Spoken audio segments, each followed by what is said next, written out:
اعوذ باللہ من الشیطان اللعین الرجیم بسم اللہ الرحمن الرحیم الحمد للہ رب العالمین الصلاة والسلام علی اشرف الانبیاء والمرسلین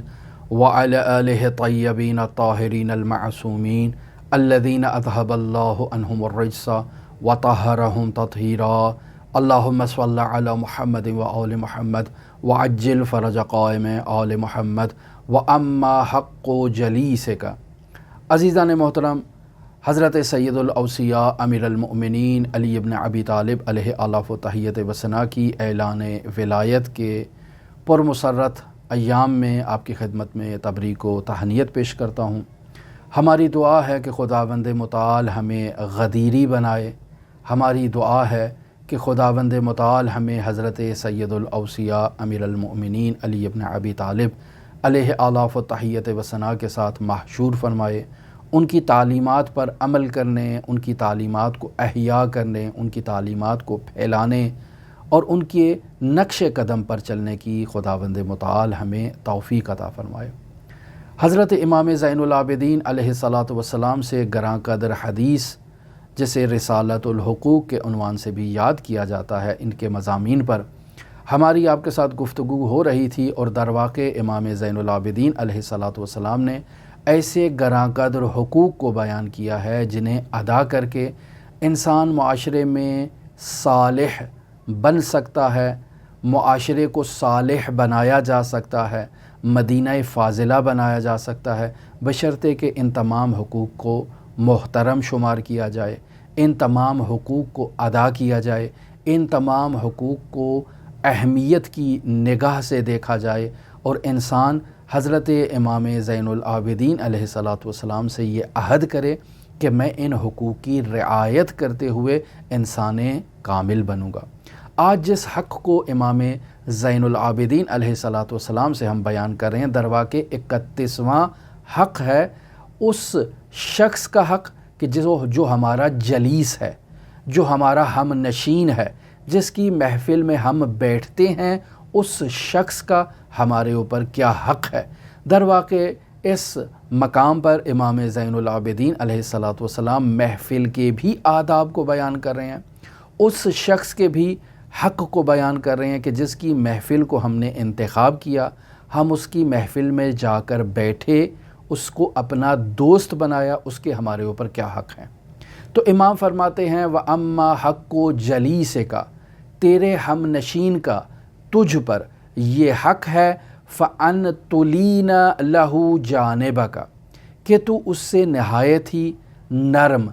ملائم برخورد کر۔ یہ اس کا تیرے اوپر حق ہے کہ تو اس کے ساتھ جب بھی بیٹھے تو نہایت نرمی کے ساتھ اس کے ساتھ گفتگو کر، نہایت ملائم انداز میں اس کے ساتھ مخاطب ہو، ہم کلام ہو، پیار کے ساتھ گفتگو کر، محبت آمیز لہجے میں اس کے ساتھ گفتگو کر، اور جب تو اس کے ساتھ گفتگو کرتا ہے وَتُنْصِفَهُ، تو انصاف کے ساتھ اس کے ساتھ گفتگو کر، فی مجارات اللفظ، اور جب گفتگو کر رہا ہے تو الفاظ کے چناؤ میں انصاف سے کام لے۔ وہ شخص محترم ہے، تو نے اس کی محفل کا انتخاب کیا ہے، اس کا تجھ پر یہ حق ہے کہ تو جب اسے خطاب کرتا ہے تو ایسے الفاظ کا انتخاب کر کہ جو الفاظ اس کے شایان شان ہوں، جو اس کی شانیت کے لائق ہوں، تو ایسے پست گھٹیا اور بیہودہ الفاظ سے اس کو مخاطب نہ کر، تو محترمانہ انداز میں الفاظ کا چناؤ کرتے ہوئے اس کو مخاطب قرار دے۔ وَلَا تَقُومَ مِن مَجْلِسِكَ بِإِلَّا بِإِذْنِهِ، تو جب اس کی محفل میں جاتا ہے تو اس کی اجازت کے بغیر اس کی محفل سے تو قیام نہ کر، نہ اٹھ، اس سے اجازت لے کہ محترم بھائی آپ مجھے اجازت دیتے ہیں کہ میں اپنے گھر چلا جاؤں یا یہاں سے چلا جاؤں، مجھے ایک کام ہے، اجازت لیں، یہ بہت ضروری ہے۔ پھر امام زین العابدین فرماتے ہیں وَمَن يَجْلِسُ إِلَيْكَ، اسی محفل میں ایک دوسرا شخص آتا ہے اور وہ آ کر آپ ہی کے ساتھ بیٹھ جاتا ہے اس شخص کی محفل کو اختیار کرنے کے لیے، تو اس شخص کے لیے یہ لازم نہیں ہے کہ وہ اٹھنے سے پہلے آپ سے اجازت لے۔ فرماتے ہیں یجوز لہ القیام عنک بغیر اذن کا، اس کے لیے جائز ہے کہ وہ آپ کے پاس سے اٹھ کر کسی دوسری جگہ پر بیٹھ جائے اسی مجلس میں، یا اٹھ کے اصلاً اس مجلس سے چلا جائے آپ کی اجازت کے بغیر، چونکہ وہ آپ کی محفل میں نہیں آیا، وہ اسی صاحب مجلس کی محفل میں آیا ہے جس کی محفل میں آپ جا کر بیٹھے ہیں۔ آپ بھی اس کا احترام کر رہے ہیں، اس کی ذمہ داری بھی اس صاحب محفل کا احترام کرنا ہے، آپ کا احترام کرنا یہ اس کی ذمہ داری نہیں ہے۔ پھر امام زین العابدین فرماتے ہیں وَتَنْسَى زَلَّاتِهِ، اگر وہ صاحب محفل جس کی محفل میں آپ جا کر بیٹھے ہیں، اگر اس سے کوئی کوتاہی ہو جاتی ہے، کوئی خامی اس سے سرزد ہو جاتی ہے، کوئی غلطی سرزد ہو جاتی ہے، تو فرماتے ہیں وَتَنْسَى زَلَّاتِهِ، یعنی آپ کی ذمہ داری ہے کہ اس کی غلطیوں کو بھول جائیں۔ پھر فرماتے ہیں وَتَحْفَظَ خَيْرَاتِهِ، اور وہ جو نیک کام کرتا ہے، نیک گفتگو کرتا ہے، آپ کی ذمہ داری ہے کہ اس کی نیکیوں کو اور خیرات کو یاد رکھیں۔ وَلَا تُسْمِعْهُ إِلَّا خَيْرًا، اور خیر کے علاوہ اس سے کسی بات کی طرف توجہ نہ دیں۔ وہ اپنی محفل میں اگر کوئی غلط کلام بھی سرزد دیتا ہے تو آپ اس کو بھول جائیں، اس کی طرف اصلاً توجہ نہ دیں، اور اس کی محفل میں صرف خیر ہی کا تذکرہ ہو، اور خیر کے علاوہ کسی لفظ کو نہ آپ اپنی زبان پر جاری کریں اور نہ ہی کسی ایسے لفظ کی طرف آپ کی توجہ ہونی چاہیے، چاہے وہ محفل میں کسی اور شخص کی طرف سے وہ لفظ جاری ہوا ہو۔ تو عزیزان محترم، یہاں بہت ہی خوبصورت انداز میں امام زین العابدین علیہ السلام ہمیں یہ بتانا چاہتے ہیں کہ عزیزان محترم، اے میرے شیعو، بری صحبت جو ہے اور برا دوست جو ہے وہ انسان کو جہنم تک پہنچا سکتا ہے۔ لہٰذا انسان کو یہ چاہیے کہ غیر شرعی دوستی، یعنی وہ دوستی کہ جو شریعت کے تعلیمات کے خلاف ہو، انسان کو ایسی دوستی اختیار نہیں کرنی چاہیے۔ ایسا دوست اور ایسا ہمنشین جو اخلاقی اعتبار سے بد اخلاق ہے، برے اعمال کا مرتکب ہوتا ہے، یا اسلامی قوانین کے خلاف جو ہے وہ رفتار کرتا ہے، ایسے شخص کے ساتھ دوستی اختیار کرنا، اس کی محفل میں جانا، در واقع منفی کیریکٹر کے حامل شخص کی محفل میں جانا، یہ در واقع آپ کو جو ہے وہ منفی بنا دے گا۔ تو در واقع امام زین العابدین نے پازیٹیو شخص کی محفل میں بیٹھنے کی ترغیب دلائی ہے۔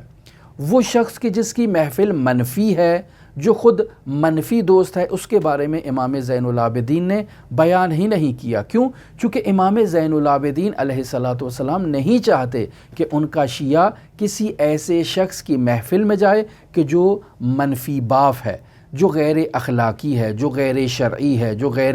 تہذیب ہے، یعنی مہذب نہیں ہے۔ اس کی محفل کی طرف تو آپ کی توجہ بھی نہیں دلانا چاہ رہے ہیں۔ وہ شخص جو مثبت کردار کا حامل ہے، اس شخص کے امام زین العابدین علیہ السلام نے یہاں حقوق بیان کیے ہیں۔ پس وہ شخص جو برے کردار کا مالک ہے، وہ شخص جو بری صحبت رکھتا ہے، غیر شرعی اعمال کو، غیر شرعی رفتار کو، غیر اخلاقی رفتار کو، غیر تہذیبی رفتار کو اگر وہ انجام دیتا ہے، تو اس کی محفل سے دوری اختیار کرنا یہ ایک مومن کی، ایک شیعہ کی ذمہ داری ہے، چونکہ اگر اس سے دوری اختیار نہیں کرے گا تو اس کی دوستی اور اس کی ہمنشینی تدریجاً انسان کے وجود پر اثر انداز ہوگی اور انسان کو اس کا علم بھی نہیں ہوگا۔ ابن ابی الحدید نہج البلاغہ کی شرح کرتے ہیں اور اس کی 20ویں جلد میں وہ 272 نمبر صفحہ پر حضرت سید الاوصیاء امیر المؤمنین علی ابن ابی طالب علیہ السلام سے اس جملے کو نقل کرتے ہیں کہ حضرت علی فرماتے ہیں لا تصحب الشریر، کہ پست انسان کے ساتھ اور پست فطرت انسان کے ساتھ دوستی مت کرو، اس کے ساتھ ہم نشینی اختیار نہ کرو۔ کیوں یا مولا امیر المومنین، کیوں ہم اس کے ساتھ دوستی اختیار نہ کریں؟ فرماتے ہیں فَإِنَّ طَبْعَكَ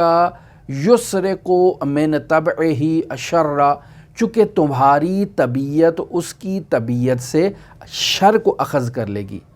سرقت کر لے گی، اس کو اخذ کر لے گی۔ وَأَنْتَ لَا تَعْلَمُ، آپ سمجھتے ہیں کہ اس کا اثر نہیں ہوگا، نہیں، آپ کو پتہ بھی نہیں چلے گا کہ اس کی جو بری خصلتیں ہیں وہ آپ کے اندر کب آ گئیں، آپ کو اس کا پتہ ہی نہیں چلے گا۔ لہٰذا برے انسان کی دوستی اور برے انسان کی ہم نشینی اختیار کرنے سے انسان نابود ہو جاتا ہے۔ لہٰذا حضرت سید الاوصیاء امیر المؤمنین علی ابن ابی طالب علیہ آلاف و تحیت و ثنا سے میزان الحکمہ میں آیت اللہ محمدیہ نیکری شہری جلد نمبر 2 صفحہ نمبر 63 پر ان کلمات کو نقل فرما رہے ہیں کہ حضرت فرماتے ہیں مجالسۃ اہل الہویٰ منساۃ للایمان، کہ اگر انسان ہوا اور ہوس میں مبتلا لوگوں کے ساتھ ہم نشینی اختیار کرتا ہے، دوستی اختیار کرتا ہے، تو ان کی ہم نشینی اور ان کی دوستی انسان کے وجود سے ایمان کا خاتمہ کر دے گی اور انسان ایمان سے محروم ہو جائے گا، اس کو پتہ بھی نہیں چلے گا کہ اس کا ایمان کب اس سے زائل ہو گیا۔ یہاں میں نقل کرتا ہوں حضرت امام علی ابن موسیٰ الرضا علیہ آلاف و تحیت و ثنا سے ایک واقعہ جسے مرحوم کلینی نے کافی کی جلد نمبر 2 صفحہ نمبر 374 پر تحریر کیا ہے۔ ایک صحابی کی خدمت میں امام علی ابن موسیٰ الرضا اس کو یہ کہتے ہیں کہ تم عبد الرحمن بن یعقوب کے پاس، جو ایک منحرف اور ایک بدعقیدہ شخص ہے، امام اس سے کہتے ہیں کہ تم اس کے پاس کیوں بیٹھتے ہو؟ تو یہ شخص کہتا ہے کہ مولا وہ میرا ماموں ہے، میں اس کے پاس تو بیٹھوں گا نا، ماموں کو کیسے میں دوری اختیار کر سکتا ہوں؟ تو امام کہتے ہیں کہ وہ ایک نامناسب قسم کا شخص ہے، وہ اللہ تبارک و تعالیٰ کی جسم و جسمانیت کا قائل ہے، تو تم اس کی نشست و برخاست کو ترک کر دو، یعنی تم اختیار رکھتے ہو یا میرے ساتھ دوستی رکھو، میرے ساتھ ہم نشینی اختیار کرو، میرے ساتھ جو ہے وہ تعلق رکھو، یا تم اس شخص کے ساتھ تعلق رکھو، دوستی رکھو اور ہم نشینی اختیار کرو۔ وہ تمہارا ماموں ہے، تمہارے پاس ایک اختیار ہے کہ یا تم علی ابن موسیٰ الرضا کے ساتھ دوستی کرو یا اپنے ماموں کے ساتھ اٹھنا بیٹھنا تم رکھو، دونوں میں سے ایک کو انتخاب کر سکتے ہو۔ تو وہ شخص کہتا ہے کہ مولا وہ اگر بد عقیدہ ہے، بد فعل ہے، تو اس کا بد عقیدہ اس سے تعلق رکھتا ہے، اس کا برا عمل اس سے تعلق رکھتا ہے، مجھے اس کے عقیدے سے کیا غرض ہے مولا، میں تو اس کے عقیدے کو قبول نہیں رکھتا ہوں۔ تو امام فرماتے ہیں کہ تمہیں معلوم بھی نہیں ہوگا اس کے عقیدے کا کب تمہارے وجود پر اثر کرے گا، اور فرماتے ہیں کہ دیکھو اگر اللہ کا عذاب اس پر نازل ہو اور تم اس وقت اس کے پاس بیٹھے ہو، تو وہاں اللہ کا عذاب کیا تفریق کا قائل ہوگا کہ اس شخص پر عذاب آنا ہے اور اس شخص پر عذاب نہیں آنا؟ وہ تو تم دونوں پر اس وقت اللہ کا عذاب آئے گا، تو تم کیوں اس کی محفل سے دوری اختیار نہیں کرتے ہو؟ عزیزان محترم، فارسی زبان میں ایک شعر ہے جسے ہم بہت ہی پسند کرتے ہیں اور بہت ہی زیادہ کوشش کرتے ہیں کہ اس شعر کو دوستوں کی خدمت میں بیان کیا جائے، کہ شاعر کہتا ہے تا توانی می گریز از یار بد، می گریز یعنی بو گریز، یعنی جب تک آپ کو یہ توان ہے تو آپ برے دوست کی محفل سے فرار کر جاؤ۔ تا توان می گریز از یار بد، یعنی جہاں تک آپ کو یہ توانائی ہے، یہ طاقت ہے، یہ کوشش ہے اور آپ کی وجود میں یہ سقت ہے، بو گریز از یار بد، برے دوست سے فرار اختیار کر جاؤ۔ کیوں؟ کیونکہ یار بد بد تر بود از مار بد، جو برا دوست ہے وہ ایک زہریلے سانپ سے زیادہ آپ کے لیے خطرناک ہے۔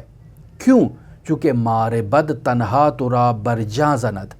وہ جو ایک زہریلا سانپ ہے وہ اگر آپ کو ڈس لے گا تو آپ کی زندگی نابود ہو سکتی ہے، آپ کی موت واقع ہو سکتی ہے۔ لیکن یار بد بر جان و بر ایما زند، لیکن وہ جو برا دوست ہے وہ آپ کی جان کے لیے بھی زہریلا ہے اور آپ کی موت کا بھی واقعہ ہو سکتا ہے، لیکن اس کے علاوہ آپ کے ایمان کو بھی آپ سے سرقت کر لے گا اور آپ کو اس کا علم بھی نہیں ہوگا۔ لہٰذا عزیزان محترم، برے دوست کی ہم نشینی اختیار کرنا، اس کی محفل میں بیٹھنا، یہ نہایت ہی خطرناک عمل ہے۔ رسول خدا صلی اللہ علیہ وآلہ وسلم سے ایک نورانی کلمہ نہج الفصاحہ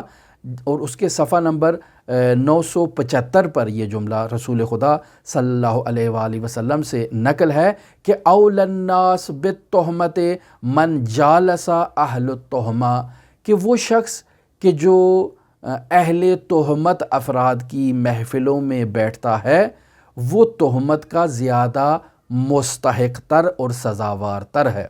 مثلا اگر انسان بد کردار افراد کی محفل میں بیٹھا ہوا ہے تو باہر سے جو آئے گا وہ دیکھتا ہے کہ وہ افراد تو بد کردار ہیں، یہ فرد جو ان کے ساتھ بیٹھا ہوا ہے 100% 100% یہ بھی بد کردار ہوگا۔ کیوں؟ چونکہ یہ ان کی محفلوں میں بیٹھا ہے، لہٰذا تہمت کا زیادہ سزاوار اور زیادہ مستحق تر یہ شخص ہے۔ وہ افراد کہ جو معاشرے میں قوانین کا احترام نہیں کرتے ہیں، وہ معاشرے میں بد کردار عنوان سے یا بدماش کے ٹائٹل کے عنوان سے مشہور ہیں، ایسے میں میرے محلے میں ایک بدماش شخص جو ہے وہ زندگی بسر کرتا ہے، میں اس شخص کو جانتا ہوں کہ یہ بدماش ہے، بد کردار ہے اور بد تہذیب ہے، بد اخلاق ہے، ان عناوین سے میں اس شخص کو پہچانتا ہوں۔ میں گزر رہا ہوں اور اس کے پاس میں نے افراد کو بیٹھے ہوئے دیکھا تو میں یہاں جو ہے وہ فیصلہ یہ کروں گا کہ یہ جتنے افراد بھی اس کے ساتھ بیٹھے ہوئے ہیں یہ اس کے ساتھ سنخیت رکھتے ہیں، مناسبت رکھتے ہیں، تو اس کے ساتھ بیٹھے ہوئے نا مزاج میں اسی کے مزاج کے ساتھ ان کی آشنائی ہے اور قرب ہے، تبھی تو اس کے ساتھ ہم نشینی اختیار کیے ہوئے ہیں۔ تو رسول خدا کے فرمان کے مطابق اول الناس بالتہمت من جالس اہل التہمہ، جو اہل تہمت کی محفلوں میں بیٹھتا ہے تہمت انہی کے اوپر آتی ہے۔ تو ان تمام افراد پر میں حکم رکھوں گا کہ یہ تمام افراد بھی یا تو بد کردار ہوں گے یا بد اخلاق ہوں گے یا بد تہذیب ہوں گے، تبھی تو اس بد اخلاق، بد کردار، بد تہذیب شخص کی محفل میں آ کر بیٹھے ہیں، وگرنہ کوئی شریف آدمی اس کی محفل میں بیٹھنے کا روادار نہیں ہے۔ لہٰذا امام زین العابدین نے جو یہاں ہم نشینی کے حقوق بیان کیے، یہ اس شخص کا حق بیان کر رہے ہیں جو درست انسان ہے، با کردار ہے، مہذب ہے اور اہل تقوی ہے، نیک ہے، پرہیزگار ہے۔ آپ اس کی محفل میں بیٹھ رہے ہیں تو اس کا آپ کے اوپر کیا حق بنتا ہے؟ امام فرماتے ہیں وَأَمَّا حَقُّ جَلِيسِكَ کا، جس کی محفل میں آپ بیٹھ رہے ہیں، فَأَن تُلِينَ لَهُ جَانِبَكَ، اس کے ساتھ نرمی کے ساتھ پیش آئیں، وَتُنصِفَهُ فِي مُجَارَاتِ اللَّفْظِ، جب لفظ کا چناؤ کریں، اس سے گفتگو کریں تو الفاظ کے چناؤ میں بہترین الفاظ کا انتخاب کریں، وَلَا تَقُومَ مِن مَجْلِسِكَ إِلَّا بِإِذْنِهِ، اس کی اجازت کے بغیر اس کی مجلس سے آپ نہ اٹھیں، وَتَقُومَ مِن مَجْلِسِكَ إِلَّا بِإِذْنِهِ، یعنی اس کی اجازت کے ساتھ بیٹھیں، وَمَن يَجْلِسُ إِلَيْكَ، وہ جو آپ کے ساتھ اس مجلس میں آ کر بیٹھا ہے، يَجُوزُ لَهُ الْقِيَامُ عَنْكَ بِغَيْرِ إِذْنِكَ، وہ آپ کی اجازت کے بغیر آپ کے پاس سے اٹھ سکتا ہے، وَتَنْسَى زَلَّاتِهِ، اور آپ اس کی محفل میں اگر کوئی لغزش کو، کسی خامی کو مشاہدہ کرتے ہیں تو اسے بھول جائیں، وَتَحْفَظَ خَيْرَاتِهِ، اور اس کی محفل میں نیک چیزوں کو آپ یاد کریں، وَلَا تُسْمِعْهُ إِلَّا خَيْرًا، اور اس کے کان میں خیر کے سوا کسی اور بات کو آپ اس کے گوش گزار نہ کریں۔ یہ ایک سعادت مند شخص ہے جس کی محفل میں بیٹھنے کا آپ کو کہا جا رہا ہے اور اس کے حقوق ہیں۔ ایک بد کردار، بد اخلاق، بد تہذیب شخص کی محفل میں بیٹھنے کی آپ کو ترغیب ہی نہیں دی جائے گی تو اس کے حقوق کہاں سے ہوں گے؟ لہٰذا ہماری یہ تاکید ہے عزیزان محترم، ایک برا دوست انسان کو جہنم تک پہنچا دیتا ہے، لہٰذا ایک برے دوست کی محفل میں بیٹھنے سے انسان کے اعتقادات خراب ہوتے ہیں۔ لہٰذا کوشش کریں کہ اپنے دوست کے انتخاب میں درست دوست کا انتخاب کریں، چونکہ عزیزان محترم ہم نے اس معاشرے میں ان چیزوں کو مشاہدہ کیا ہے کہ وہ افراد کے جن کی دوستیاں بری ہیں، وہ برے کردار کے افراد معاشرے میں متعارف ہوتے ہیں اور برے کردار کے ساتھ معاشرے میں ابھرتے ہیں۔ لہٰذا اپنے دوست کا انتخاب ایسے انداز میں کریں کہ آپ ابرار کے ساتھ نشست و برخاست کریں، نیک افراد کے ساتھ، اہل بر کے ساتھ، اہل تقوی کے ساتھ، اہل دین کے ساتھ، عاقل افراد کے ساتھ بیٹھیں۔ اگر دیوانے اور صفی افراد کے ساتھ بیٹھیں گے تو ان کے ساتھ بیٹھنے سے انسان کی عقل زائل ہو جائے گی۔ اگر اسلامی تعلیمات میں دیکھیں تو وہاں یہ بھی ترغیب دلائی گئی ہے کہ انسان زیادہ وقت خواتین کے ساتھ نہ بیٹھے، زیادہ گفتگو اور نشست و برخاست ان کی خواتین کے ساتھ نہ ہو۔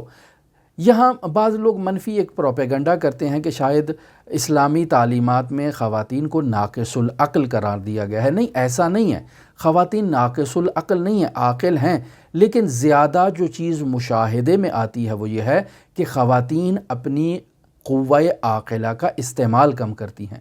اور جو باقی قوتیں ہیں وہ اکثر ان کے اوپر غالب رہتی ہیں۔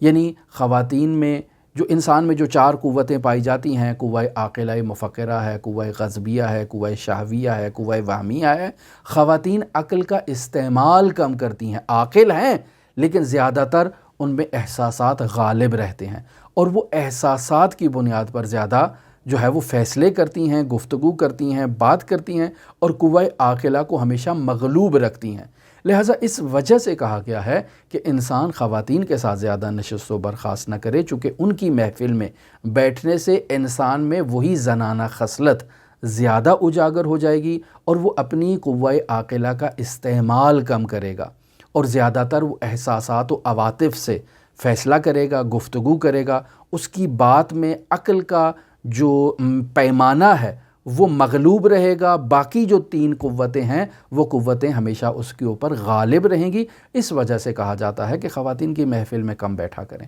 لہٰذا عزیزان محترم، ہماری دعا ہے کہ خداوند متعال ہمیں ایک اچھا دوست عطا کرے، ایک اچھا ہم نشین عطا کرے کہ جو ہمیں سعادت کے مرتبے پر فائز کرے، خداوند متعال کی بارگاہ میں ہمیں سرخ رو قرار دے، ہمیں اسلامی تعلیمات سے روشناس کروائے، اسلامی تعلیمات پر عمل کرنے کی ترغیب دلائے، ہمیں آداب اسلامی سے آشنا کرائے۔ ایسا اگر کسی کو دوست مل جائے تو انسان کو چاہیے کہ اس کے حق کو بھی ادا کرے، اور انسان اس دوست کو محترم شمار کرے، اس کے شایان شان الفاظ اپنی زبان سے جاری کرے۔ خداوند متعال ہمیں یہ سعادت نصیب کرے۔ آپ تمام عزیزان کے لیے امام علی ابن موسیٰ الرضا علیہ آلاف و تحیت و ثنا کی نورانی بارگاہ میں نائب و زیارہ بھی ہیں اور دعا گو بھی ہیں۔ اللہم صلی علی محمد و آل محمد وعجل فرج قائم آل محمد۔